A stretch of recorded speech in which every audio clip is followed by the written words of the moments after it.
It's car con carne. Let's eat in the car. It's car con carne. And now here's the star of our show, James Van Alstyne.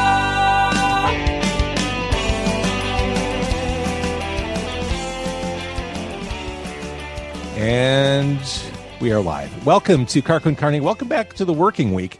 I'm James Van Alstyne. Yes, I did do a podcast from my car, as used to be the norm. I did a podcast from my car on Saturday. I'm kind of doing this hybrid thing for right now. I will be back in the car again. It is Car con Carne. We will do interviews in the car. But as needs arise, I'll be doing things remote. And I have a need that has arisen, which is why I'm doing it remotely tonight. A couple quick points of business, points of order. I don't know. The Double Door podcast is a bi-weekly podcast about the rebirth of Double Door. Double Door is a long-running, celebrated live music venue in Chicago. It was in Wicker Park for a very long time. Then it was unceremoniously yanked from the music landscape, landlord issues and whatnot. Double Door is being reborn. It's being reborn in the uptown neighborhood of Chicago at Wilson. Had to think about that. Wilson and Broadway. I really believe that this new Double Door space is going to do for uptown in Chicago what it did for Wicker Park in Chicago in the 90s and the 21st century. How this club is coming together, the permits being pulled, the walls being knocked down, all the minutia, which is super fascinating, is chronicled in the Double Door podcast, hosted by Sean and Pete, the co-owners of Double Door. Every other Tuesday, you can hear a new episode, and there's video on their YouTube to back it up. Really cool. If you're a fan of music, business, behind the scenes stuff, cool podcast for you. The Double Door podcast, episode 3 launches tomorrow. As for me here on Car con Carne, tomorrow, old radio habits die hard. Tomorrow's 2 for Tuesday. I'll have 2 different interviews running tomorrow night. First off, I'll be talking to people from the AAW. If you like professional wrestling, it is coming back to Chicago this coming weekend. The Jim Lynam Memorial Tournament happening in the bucolic suburb of Berwyn. I'll have Tyler Voles, who does play-by-play for the AAW, and Kevin Kellum, who does interviews and behind-the-scenes stuff, and who's also a noted stand-up comic in the local comedy scene, joining me tomorrow night to talk AAW. And artist, like visual artist, painter, George Zach will be joining me tomorrow night. He's doing a pop-up art installation at Liars Club this coming week, and we'll be looking at some of his stuff and talking about how to see it and what his inspirations are. As for tonight, though, this is exciting. This is how you start a week. It's no longer charming to be the asshole writing songs and criticizing everyone else. It is Ryan Malott from 500 Miles to Memphis joining me from Ohio this evening. Nice to meet you. Nice to see you. Yeah, man. Nice to meet you. Thanks for having me on. This is great. And nice pool, man. Nice quote. You quoted our single. I love that. It's one of my favorite lines. It's kind of a mission statement for the album, though, isn't it? It absolutely is. Yes. So the album is Hard to Love. The new album's Hard to Love just came out on Friday. We're recording this on Monday. It is brand new, out in the universe. Taking a step back, the last album was the product or the result of springing out of addiction and recovery. Where does this album find you? Oh boy, this one maybe a little falling off the wagon a bit. Oh, no. It's real life, man. Yes, I was sober for 8 years, and the previous album we did, I think, was a sort of love letter to getting not just me, but the rest of my bandmates, sort of a love letter and journal entry, so to speak, about getting our lives together, because we were, just absolute train wrecks. So anyway, we got things together. We have wives, we have kids now. Like, we're borderline responsible adults. And then, 2020 happened, and most of us fell off the wagon a bit, which, didn't get into any trouble by any means. But I think we are starting to find a balance between teetotaling. I'm talking about alcohol, by the way, not drugs. We're finding a balance between teetotaling and just having an occasional drink amongst friends, which, if there is anyone out there that's in AA, you're going to hate me for even saying any of this. But It's not for everyone. Some people absolutely need to not have a drop, but we are starting to find that balance of drinking responsibly, So anyway, this record is a little more real life, and it deals with a lot more issues than just, past mistakes and screwing up. This one's, I think, a little more about our take on the world and state of affairs. Was way more political than previous albums. We have something to say about everything. And that's what this record is. Yeah. Well, and you led me right to it. So the new album, Hard to Love, again, 500 Miles to Memphis, Weight of the World, one of the first songs you hear on this. It's hard to love when everybody hates. If there's not a line that's spun out of the pandemic and the political situation of the past several years, I don't know. I mean, that's it. That summarizes everything. Well, thank you. That's the world we live in. Absolutely. It is. I do find that it is hard to love because I'm definitely a lover, and like I'm a bit of a pacifist, and like I really don't like confrontation. As many bar fights as I've been in over the years being in this band, I don't like confrontation, and I'm a peaceful person, but I do find that it's hard to love when you are faced with so much animosity and hatred, and it's all obviously fueled from social media. Mm-hmm. And I think 2020 showed us just how bad it can get.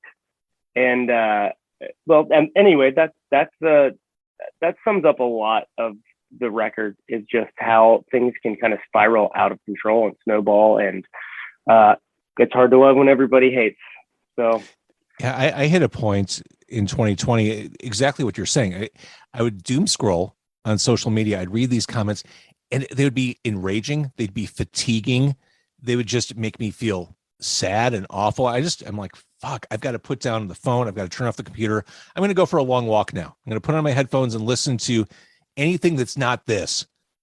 And we all had to find our ways through it. I mean, for you, maybe it's relearning how to drink socially or create music, write songs. For me, I'm like, I just need to run away from this for a little bit and get some fresh air. I mean, we all had to find ways to navigate around this vitriol, and and we're seeing it now with all the Facebook stuff coming out. It is just the fires are being stoked by social, and we all keep going back to it. I mean, it's this drug we can't kick. We know it's bad for us, but well, it's like watching. I always hated reality television, and now it's almost that same sort of thing.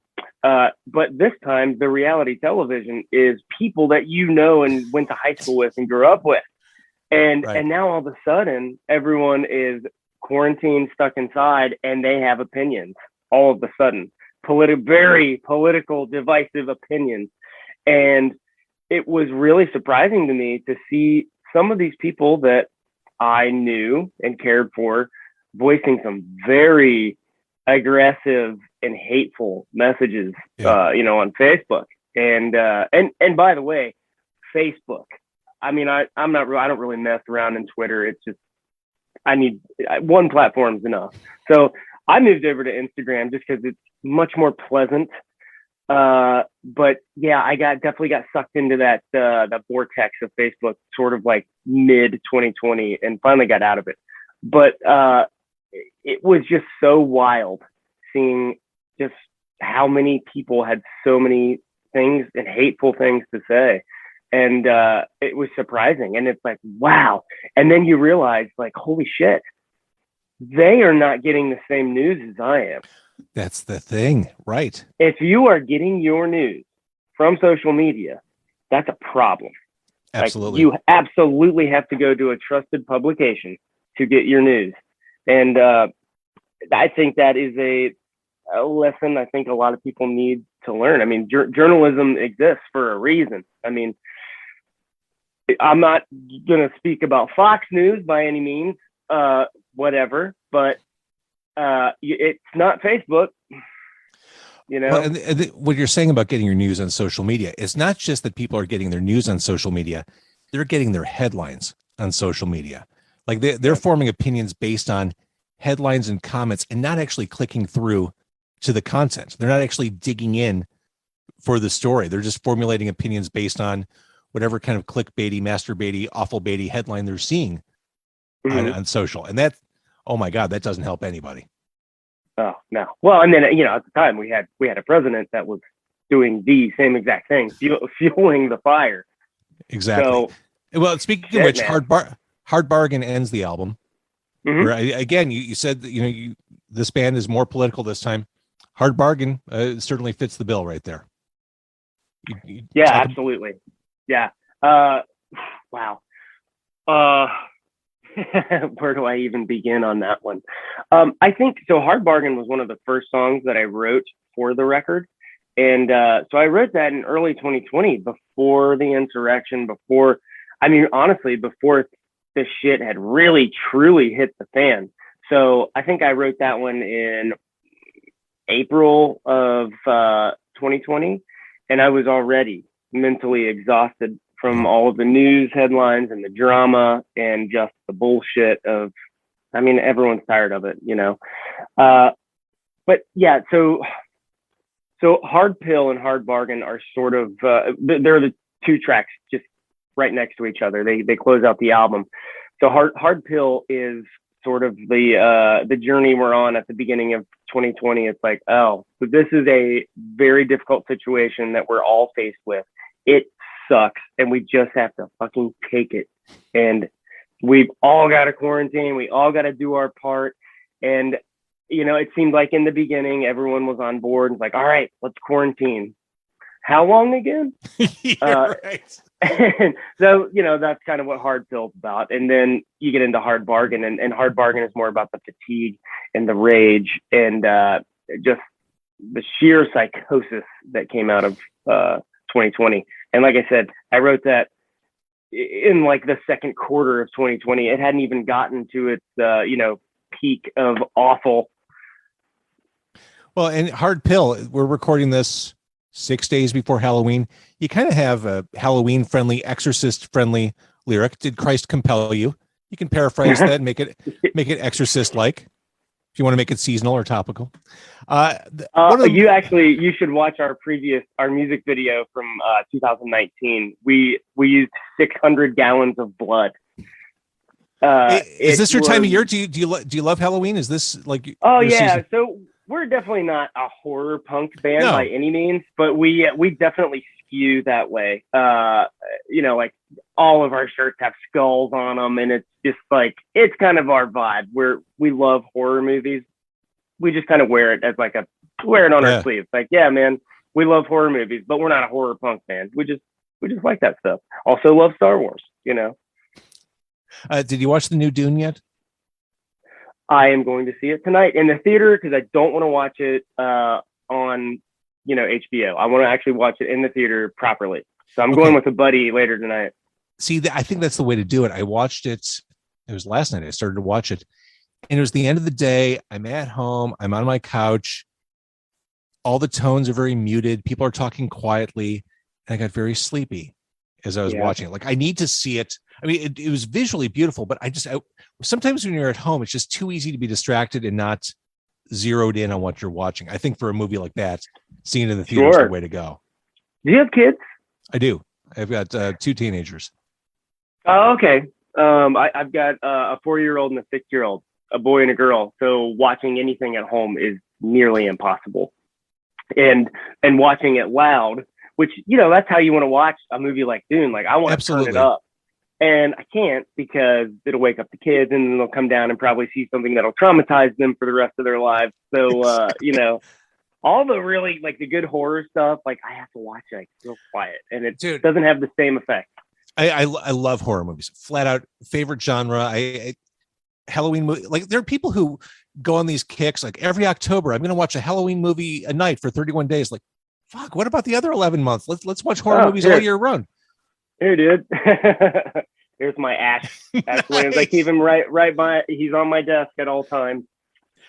That's amazing. But when my kids were your kids' age, same thing. Like, I couldn't watch horror movies at home, and you spend so much time watching movies with them and just trying to organize them, get them ready for bed and feed them. By the time you have time to yourself, you're like, oh my God, I just need to sleep or something. So I went years without really watching a lot of horror. The second they became a little more independent, I went all in. It was like someone getting paroled from prison and like seeing their first, or having their first like sexual encounter after being locked up for 10 years. Like, oh my God, I'm going to watch all the horror movies. This is great. And it's been nonstop ever since. Like every night I'm like, what haven't I seen? Well, I haven't seen Blackula yet. And it's high time I watch that. That's where my head's at. I can't get enough. Awesome. I can't wait to be where you are. It's coming. It's glorious. Yeah. It is glorious. Also on the album, there's Control Alt Country, which has my favorite track. That's okay. My favorite song I've ever written in my life. Really? Okay, because I want to talk about alt country, but there's this cool, like synthy, tech-heavy lead into the song. As we talk about hard drinking, heavy drinking, the lifestyle, I feel like that's part of the script of country punk, and just there's a persona that goes along with alt country, isn't there? Oh yeah, man, you nailed it. And I'm so tired of that cliche. But I mean, there's no doubt about it. We were partiers, tried and true. We've been a band for almost 20 years now. And the first 12, 13 years, 14, 15, geez, it's been a long time. We were just the party band coming to town to rage. And, we would play our set and then we would close the bar down with our fans every night. And, that catches up with you. And then you become an alcoholic pretty freaking quick. But yes, we became a cliche. I mean, there's no doubt about it. Like, we were an absolute cliche cowpunk band. And, as we've progressed, we've evolved beyond that. And I've always hated the term cowpunk, for us anyway, because we're a bit more than that. When I think about cowpunk, I think the theme song to King on the Hill. Like, that's cowpunk. It's kind of tongue in cheek. It's not serious. We're lyrically have always been a very serious band. But the shows have always been fun and rowdy. So that's kind of why I've always pushed away from that genre, calling ourselves cowpunk. So anyway, we sort of just over time have evolved, and now we just call it like punk rock Americana, because it definitely has elements of country, bluegrass, and obviously punk rock. But I am going down a rabbit hole, and I feel like you asked something, and I'm forgetting. Let's talk about Control Alt Country. Why is that your favorite? Oh, okay. Well, the beginning of our conversation, you were talking about social media. And I think that we are in a primitive age of information. And that's the first line of that song is, we worship these digital heroes from our cell phones and our laptops. And there is so much, we put so much stock and time. I mean, if you look at the metrics on your like, I have an iPhone and it'll tell you how much screen time you have each day. And it's depressing. Like, it's like, oh my God, I've spent 5 hours staring at my cell phone today. Right. So, and we're all guilty of it, man. I am as bad as anyone. So it's not a judgmental thing. I just think it's just a comment on society. It's where we are. I think we're in this primitive age of information, and we are learning how to properly use technology. And, and this is coming from a guy, like, it took me forever to get on social media. Like the first 10 years of our band, we did not utilize social media at all. Like, we had zero online footprint, and we were doing 300 shows a year. It was just old school, that's just how we did it. And that's how we built a fan base, was, naturally. And then all of a sudden we start utilizing the internet, and like, it grew like a lot faster that way. But, then again, everything just comes right back to 2020. And, I'm absolutely like, we're all in on this whole, social media thing, and just stick promoting shows that way. You don't go plastering flyers around, the street corner or the laundromat. You don't do that anymore. You buy a Facebook ad, in whatever city you're playing, and try to push ticket sales that way, because that's where people are now. That's where their eyeballs are. So that's sort of what Control Alt Country is about, is just sort of navigating these precarious waters of where do we go from here? Because certainly this has to be the infantile stage of social media. I feel like I do have hope, very hopeful. I think we're going to evolve and figure out a responsible way to use the internet and a responsible way to use social media. And, maybe 10 years from now, we'll look back on Facebook and be like, oh my God, can you believe I don't know. It's so far to think that far ahead. You made me think of something. I had some local friends, Lucky Boys Confusion, who had a moment in Chicago. They've been around for a while. I had them on a few nights ago, and back in the day, they were flyering laundromats and everything you said, putting stuff out, getting the word out that way, the old school way. And that made me wonder, and I'd be curious to hear your thought on it too. Do scenes exist like that anymore? Like, they were able to build a local scene in their suburban community just by flyering and building presence and, making people feel that kind of like local pride of ownership. Is it possible to build scenes in this social media digital age anymore? I miss that. And I have wondered the same thing myself. I think that's a great question. I honestly think that maybe I'm too old and too far removed from the youth to really understand, because there has to be a scene, I mean, I can definitely speak for Cincinnati and Kentucky, like this area. There's absolutely a great music scene. It doesn't exist in the same way it did, in the 90s, in the early aughts, where we had this area of town called Short Pine. And it was like where all the punk venues were, and not just punk venues, but like the coolest music venues. Yeah. And it was really close to the college campus. Had a lot of progressive thinkers and like radio shows and magazines, or fanzines starting. And like, it was just this sort of like artistic mecca of Cincinnati. The Afghan Wigs were spawned out of it. Ass Ponies were spawned out of it. I mean, probably a lot of other bands that I'm even forgetting to mention. But it was this very contained area that actually, I think MTV did a segment on Short Vine in Cincinnati, and they were touting it as possibly the next Seattle. That didn't happen, but it's a very cool part of town, and that doesn't exist anymore. And to your point, like, if I even wanted to flyer, I have no idea where I would do it. Like, because there's not really a contained area that's a scene. So the younger bands that are trying to like break in today, that are, doing it and actually drawing crowds, I think they're doing it. They're using social media, the right way, because they've grown up with it and they actually know how to use it. So, I mean, there's this band from here called Motherfolk. Are you familiar with them? I'm not. Oh my God, they're fantastic. And they have, I mean, just an insane amount of followers. I mean, they have, like, they're blowing up, and I wouldn't be surprised if you don't hear their name soon.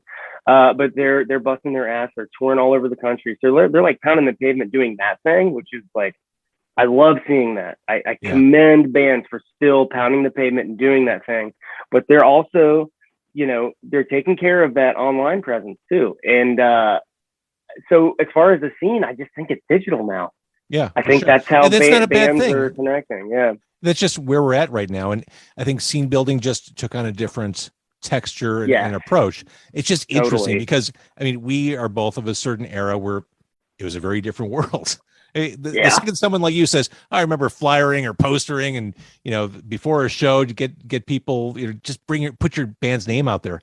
You don't need to do that anymore. But by the same token, it's so hard to corral like that local loyalty. Mailing press kits too. Oh my God. Putting like mailers together and mailing out to venues and trying to book tours and stuff, and just like, hopefully they give you a phone call, and hopefully you're home to answer the phone when they call. So it has made things like that so much easier. Yeah, sure. the first few years of the band, oh my God, dude, it was so hard just to get a show booked because you were, Right. I spent like every dime I had trying to like print pictures and put a cassette tape together, or it's actually CD. It was still CDs at the time. And just getting that mailed out. I mean, that was expensive for, a 19-year-old kid. Like For sure. I was working at a bookstore making like $5 an hour, spending every dime I had putting press kits together so that my band could go on the road. You mentioned Facebook. It's where you are, and Instagram as well. I think you've been in this business a long enough time, and you've seen it done enough. For I have a lot of independent musicians and musicians who watch and listen to this. Would you agree or not agree that for a social media approach, you can't do everything, and you should zero in on the shit you're good at? Like, for instance, 500 Miles to Memphis maybe isn't a TikTok band. No, we're not. Oh man, that's funny. Yeah, you're right. Play to your strengths. Yeah, man. I do. I do reels on Instagram quite a bit. Like I'll pick, just some famous song and do a little banjo picking and singing and just like do a little bluegrass thing. And people dig that, but definitely, I've never even used TikTok. I have no idea. I've never even downloaded it, so I have no idea how to use it, and I'm fine with that. It's just I just have fatigue. I have like technology fatigue, where it's like, man, I'm not kidding. I just learned how to use Instagram last year, and it's been around forever. And then all of a sudden, there's TikTok pops up, and I'm just like, I just learned Instagram. I can't. Yeah, exactly. Go with what you're good at. You can't win everything. But unfortunately, I didn't mean to interrupt you, but like just on the same point of, trying to zero in on what you're good at. But unfortunately for independent bands, like you not only have to be stellar live and write good music that people want to stream and listen to and be the actual art that we are doing this for, you also have to be, a graphic designer, a marketer. You got to be able to build your own website. You got to be able to know how to promote yourself. I mean, you literally have to be like a marketing powerhouse. And that sucks because there are so many great musicians out there that can't do that because that is a totally different skill set. For sure. And they'll get lost to the ether because they don't know how to build websites or engage with social media, and like it's tough. Well, and this is true of the creative community writ large. As a podcaster, same thing, and it's a disconnect when it comes to in podcasting. You have to find ways to monetize your podcast. We don't go on the road. We don't sell merch. Most of us don't. How do we find ways to monetize it? Well, we have to turn on that other side of the brain where we're selling ourselves, and we have to like pitch ourselves. And it's very similar. Like we just want to create content, but we have to know. I had to put together a website. I had to put together an email list. I had to figure out social. I get it, because as a creator, you just want to create, but in order to be effective independently, you got to figure out all the other shit too. And it's a heavy lift for a lot of people. Yeah, man. We've worked with a couple of really great record labels over the years. And they are good at handling this very small piece of the pie that I can't do. But I'm like distribution, things like that. Oh, yeah. And they're good at giving advice. But this whole other like 80% of the pie, you got to figure out on your own. Right. And we've never had a booking agent ever. I have booked and managed this band from day one. And, once you finally get the show booked, say you're trying to break into a new market. I mean, I remember trying to break into the Chicago market, like finally getting someone to take a chance on you and book you. Like, well, who the hell is this band from Cincinnati, Ohio? Having someone take a chance, book you, and then keep having you back. And then you also at the same time, like you got to like promote. And promoting in my own town is hard enough. But, promoting myself in Chicago, it's like, how in the world you have to use social media. You kind of got to buy ads to spread the word. I mean, there's really no way around it that I know of. If you know of another way, please let me know. If only. Yeah. So again, the new album is Hard to Love. 500 Miles to Memphis, new album, Hard to Love.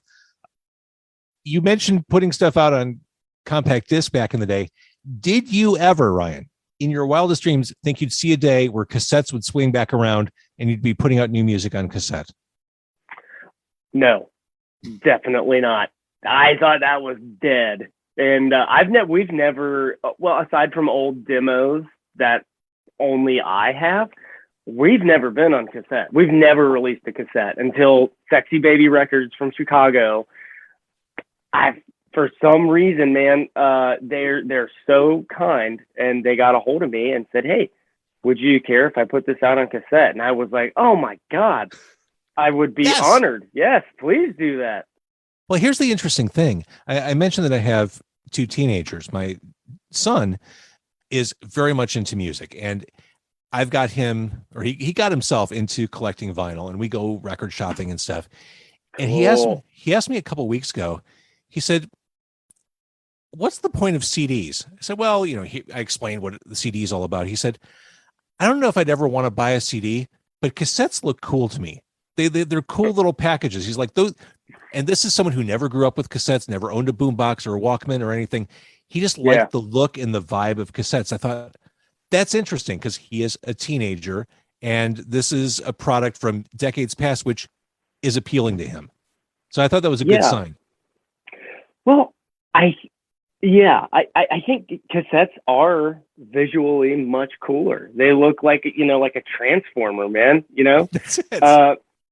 And also, kids these days, I mean, walk down the toy aisle in Target, which I spend a lot of time there because I have kids and I also like toys. But I mean, I was there today, and I saw there's Jurassic Park, Ghostbusters, Star Wars. I mean, literally everything from the 80s. And it like the toy aisle looks exactly the same as it did when I was a kid. True. And it's so true. It's just crazy. So I'm not super surprised that, someone your son's age would be like, "Hey, I'm kind of interested in those cassette things." Because it's like, well, I feel like their generation is so obsessed with the 80s anyway. It would make sense. Well, and maybe eventually someone will think CDs are cool. We still print CDs, man. We sold a ton of them this weekend. Oh, that's awesome. Yeah. What about vinyl for this release? So vinyl manufacturing is super backed up because that's what everyone's saying. Yeah. It's coming, but it likely won't come until we're planning on spring of 22. So we'll be touring on that, and we'll release the vinyl then. Yep. Again, like my cassette question, did you ever think we'd be in a period where vinyl is the number one way to sell physical music media? So it seemed like in the late aughts, it was starting to make a comeback. I didn't think that it would be like the number one way that we sell music. Because, unfortunately, we have to give away our music because it streams. So there's no way to make money on our records anymore. So the fact that like vinyl has just blown up, it's the best of both worlds. So if we're playing a show, someone comes to the merch table and buys the actual record, or goes to an independent music store and buys the record. So we get the money from that. And then, they can't take it in their car with them like they can a CD or a cassette tape. So they're usually streaming it in their car. So we're not only have we gotten the $20 from the vinyl sale, we're getting streams on Spotify, which is a huge help for the band. So honestly, vinyl sales, I think that is the best way you can support a band. Buy the vinyl, listen to it at your house, stream it on Spotify in your car. Dude, that was me this entire weekend with the new Bronx album. I listened to it incessantly on vinyl. And then I'd get in my car. I'm like, I want to hear those songs again. It's so good. It's just tough, swaggery rock and roll. That's all it is. Oh, dude. Yeah, I know. They're great. I have not picked up the new album yet, and I fully intend to. All right. But your album, Hard to Love, it's new. It's out. Recorded completely DIY at your place. Yes, sir. This was a pandemic era. Like, let's just figure this shit out. Yeah. Yeah, absolutely. So, our previous record we released in 2019 called Blessed Be the Damned. And, it got a massive publicity push. And, we put a lot of money behind it, pushed it, toured it, did all that. And, typically with an album release, we can usually count on selling enough to, make that investment back and then put some money in our pockets. And we can usually count on that. So we released in 2019, toured for the whole year, and then get to 2020, and there was nothing. There was no way for us to start recouping money to like pay that back because all of our money comes from shows. I mean, right. I'm just going to go ahead and say 100% of our money comes from live shows and then what we sell at the merch table. We don't see anything from online sales. Even if you buy it on iTunes, like we don't see shit. So anyway, we missed out on, a whole almost going on 2 years now. So we were in a lot of debt from that, honestly. So the only way that we saw that we could claw our way out is like, well, let's just release new music. Let's write some music and see what happens. And, it certainly was spawned because we were antsy and we had time on our hands and we were just writing like the best music of our careers. Cause I think we were just very focused. Yeah. And it just made sense. Like, so we started writing, I wrote a couple songs, sent it to the guys and I was like, hey man, listen to this. I recorded this at my house. I think we can do this. And my bassist has been telling me for years, like, hey man, we just need to record DIY. Let's stop spending money on studios. And I never really listened to him, but he was right. So that's what we did. We just we pretty much did it remotely. I recorded most of the stuff here in my basement. Some of the guys would email me their tracks. Mike Maimone from Chicago, he's our key player. And he played his keyboards in my car once. He brought a full keyboard. Oh, did he do the actual Car Con Carne show? Yes, he played Tinfoil Hat in my car. Man, that's awesome. I need to check that out. Yeah, he's a super talented dude. Oh, absolutely. He's one of my favorite musicians of all time. Just so he whenever we can, we have him play with us live. And he was obvious, to get a hold of him to do the record because I know he's able to record at home. So he sent me some organ and piano tracks and they were obviously perfect because he's great. So I was able to mix them in. And we have a whole horn section and, on a couple spots. But yeah, everyone just emailed me their tracks and I was able to, mix everything in and it turned out great. Like so much better than I thought. Funny story. One of my guitarists was living in Seattle at the time and he didn't have a way to record. So he was singing his vocals into the voice memo thing on his iPhone. And he emailed me those tracks and I was able to mix them in and they sound fine. Then they were recorded on a cell phone. Technology, man. That's the coolest. Yeah, right? See, that we keep going back to technology. Like it's a blessing and a curse. Like in a lot of ways, man, it is so great. And that's one of the ways he was. Well, what's happening right now is one of those ways. The fact that you and right, yeah, we're doing it now. Yeah, we're doing a radio show from our homes, basically, across the Midwest.